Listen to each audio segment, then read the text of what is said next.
क्या इस बार देश को मिड टर्म इलेक्शन यानी मध्य अवधि चुनाव के लिए तैयार रहना होगा?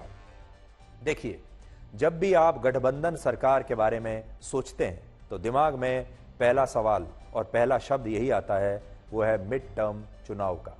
और दूसरा, जब भी गठबंधन सरकार के बारे में हम सोचते हैं या बात करते हैं, दूसरा शब्द आता है दिमाग में किंग मेकर का, क्योंकि बिना किसी किंग मेकर के गठबंधन की सरकार बन नहीं सकती।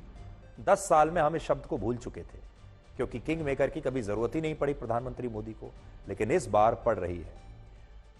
और इसीलिए गठबंधन सरकारों का मिड टर्म चुनाव के साथ चोली दामन का साथ रहा है।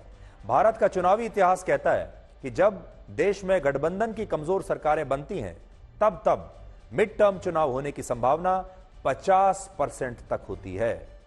जब भी गठबंधन की कमजोर सरकार बनती है, मध्यावधि चुनाव की संभावना 50% रहती है। वर्ष 1977 में भारत में पहली बार देश के लोगों ने खंडित जनादेश दिया था और जनता पार्टी ने पहली बार भारत में यह प्रयोग किया था गठबंधन की सरकार बनाने का। और तब यह सरकार अपने 5 वर्षों का कार्यकाल पूरा नहीं कर पाई और वर्ष 1980 में ही भारत में मिड टर्म चुनाव बीच में ही कराने पड़े। इसके बाद 9 साल के बाद जब 1989 में वीपी सिंह के नेतृत्व में जब गठबंधन की एक और कमजोर सरकार बनी, तब भी देश में 2 वर्षों के बाद 1991 में फिर से मिड टर्म चुनाव कराने पड़े। यही परिस्थितियां वर्ष 1996 के लोकसभा चुनाव में बनी, जब किसी भी पार्टी को स्पष्ट बहुमत देश के लोगों ने नहीं दिया और इसके बाद देश में 2 वर्षों के दौरान 3 सरकारें आई। अटल बिहारी वाजपेयी ने 13 दिन की सरकार चलाई, एचडी देवेगौड़ा ने लगभग 11 महीने की सरकार चलाई और इंद्र कुमार गुजराल ने भी लगभग 11 महीने देश में गठबंधन की एक बेहद कमजोर सरकार को चलाया। और इस दौरान स्पष्ट बहुमत न होने के कारण देश में राजनीतिक अस्थिरता बनी रही और आखिरकार वर्ष 1998 में देश को फिर से मिड टर्म चुनावों की तरफ जाना पड़ा। लेकिन जब इन चुनावों में भी किसी एक पार्टी को स्पष्ट बहुमत नहीं मिला, तो फिर अटल बिहारी वाजपेयी ने एनडीए की गठबंधन सरकार बनाई, जो सिर्फ 13 महीनों तक चली और देश में एक बार फिर से वर्ष 1999 में मिड टर्म चुनाव कराना पड़ा। आज तक भारत में सिर्फ 4 बार ऐसा हुआ है जब गठबंधन की सरकारें पूरे 5 वर्षों तक चल पाई है, सिर्फ 4 बार, 8 बार में से 4 बार। पहली बार 1991 में जब पीवी नरसिम्हा राव ने पूरे 5 साल तक गठबंधन की सरकार चलाई और उस समय कांग्रेस के पास सबसे ज्यादा 232 सीटें थी। यह लगभग उतनी ही है जितनी आज बीजेपी के पास है। लेकिन उस वक्त आपको याद होगा, इस सरकार को बचाने के लिए नरसिम्हा राव को बहुत काम करने पड़े थे और आपको याद होगा वोटों की खरीद फरोख्त की गई थी और ये आरोप भी नरसिम्हा राव पर लगे थे अपनी सरकार बचाने के लिए। रिश्वत कांड हुआ था जब एमपीज को रिश्वत दी गई थी, तब ऐसे में तब चलती हैं गठबंधन की सरकारें।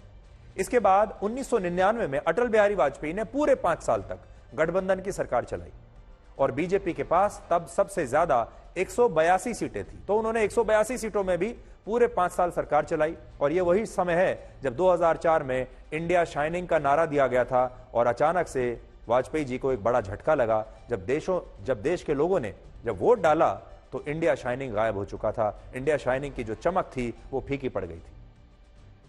और इसके बाद वर्ष 2004 में 145 सीट और फिर 2009 में कांग्रेस ने 206 सीटों के साथ यूपीए की गठबंधन सरकार को चलाया, लीड किया, उसका नेतृत्व किया।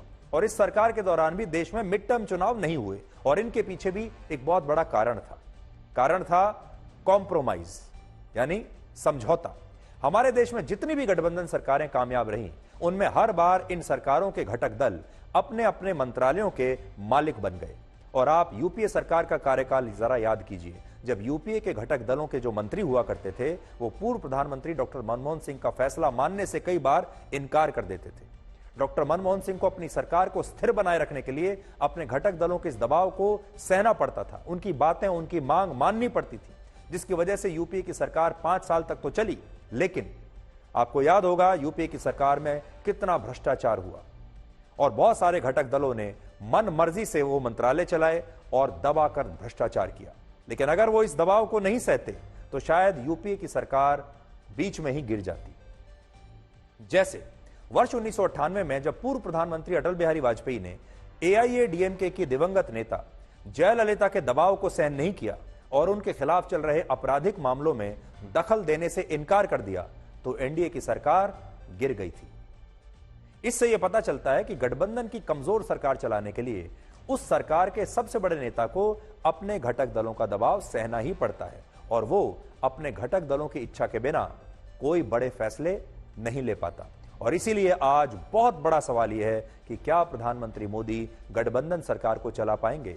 और जैसे डॉक्टर मनमोहन सिंह यूपीए सरकार में अपने घटक दलों के मंत्रियों के घोटाले पर आंख मूंद लिया करते थे, क्या वैसा प्रधानमंत्री मोदी कभी कर पाएंगे। प्रधानमंत्री मोदी ने गुजरात में 3 बार और केंद्र में 2 बार पूर्ण बहुमत की बेहद मजबूत सरकारों को चलाया है और उनका मिजाज ऐसा रहा है कि वो सरकार को एक सूत्र में बांधकर चलाते हैं। उनकी सरकार में ऐसा नहीं होता कि किसी मंत्रालय का फैसला कहीं और हो रहा है और किसी दूसरे मंत्रालय का फैसला कोई और कर रहा है और प्रधानमंत्री को पता ही नहीं। उनकी सरकार खंडित नहीं होती। प्रधानमंत्री मोदी की सरकार संवैधानिक तरीके से बहुत ही अनुशासन के साथ चलती है। वो अनुशासन के साथ सरकार चलाने वाले नेताओं में है और इसलिए आज बड़ा सवाल यह है, क्या वो गठबंधन की ऐसी सरकार चला पाएंगे। और अगर ऐसा नहीं हुआ तो क्या देश में मिड टर्म चुनाव हो सकता है, यानी क्या देश को मिड टर्म चुनाव के लिए भी तैयार रहना चाहिए। क्योंकि प्रधानमंत्री मोदी को जो लोग करीब से जानते हैं वो ये जानते हैं कि वो भ्रष्टाचार को कभी सहन नहीं करेंगे, किसी भी ऐसी बात को कभी सहन नहीं करेंगे जो देश के खिलाफ जाती हो, लोगों के खिलाफ जाती हो। और उन्हें भ्रष्टाचार से तो खास तौर पर बड़ी नाराजगी रहती है। इसलिए घटक दल अगर अपना दबाव बनाकर कुछ मंत्रालय लेते हैं और फिर उन मंत्रालयों को अपनी मनमानी से चलाने की कोशिश करते हैं, तब प्रधानमंत्री मोदी इसे सहन नहीं कर पाएंगे। देश में जब जब गठबंधन की सरकारें बनती हैं तब तब मीडिया के भी अच्छे दिन आ जाते हैं। इसलिए हम जैसे लोगों को तो खुश होना चाहिए, मीडिया के बड़े अच्छे दिन आ जाते हैं, क्योंकि गठबंधन सरकारों में मीडिया को अपने सूत्रों से हर बैठक, हर फैसले के बारे में खबरें पहले से ही मिल जाती हैं और सरकार के लिए खबरों को गोपनीय बनाए रखना बड़ा मुश्किल हो जाता है। पिछले 10 वर्षों में मीडिया के सूत्रों को मोदी सरकार से खबरें मिलना बंद हो चुका था। अब जब तक मोदी सरकार चल रही थी 10 साल तक और मजबूत सरकार थी, किसी को कोई खबर नहीं मिलती थी किसी भी बड़े फैसले के बारे में।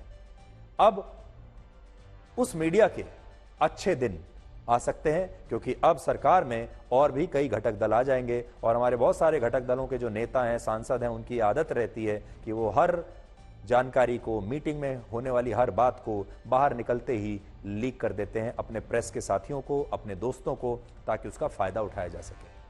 और ऐसा नहीं है कि पिछले 10 वर्षों तक प्रधानमंत्री मोदी ने जो सरकार चलाई वो गठबंधन की सरकार नहीं थी, ये स्पष्ट मैं करना चाहता हूं। उन्होंने दोनों बार गठबंधन की ही सरकार चलाई है, 2014 और 19 में, लेकिन उसमें एक फर्क था। तब बीजेपी के पास पूर्ण बहुमत होते हुए भी प्रधानमंत्री मोदी ने 2014 से 2024 के बीच एनडीए का नेतृत्व किया, जिसमें बीजेपी के अलावा और भी कई दल शामिल थे। लेकिन ये सरकारें इसलिए अलग रहीं क्योंकि इन सरकारों में बीजेपी के पास पूर्ण बहुमत था और यही वजह है कि जब अकाली दल ने, उद्धव ठाकरे ने, नीतीश कुमार की जेडीयू ने और यहां तक कि चंद्रबाबू नायडू की टीडीपी और एआईएडीएमके समेत और भी बहुत सारी राजनीतिक पार्टियों ने एनडीए के साथ अपने संबंध तोड़े, जब वो एनडीए से बाहर निकल गईं, तो बीजेपी की सरकार पर इसका कोई खास असर पड़ा नहीं, क्योंकि उसके पास मजबूत बहुमत था। लेकिन अब बीजेपी ऐसा नहीं कर पाएगी, क्योंकि वो जानती है कि अगर इस बार एनडीए का कोई घटक दल उससे अलग हुआ तो सरकार खतरे में आ जाएगी और ऐसी स्थिति में सरकार गिर भी सकती है, जिससे आप समझ सकते हैं कि इस बार देश के लोगों ने मजबूत विपक्ष और कमजोर सरकार का चुनाव खुद से ही करके भेजा है।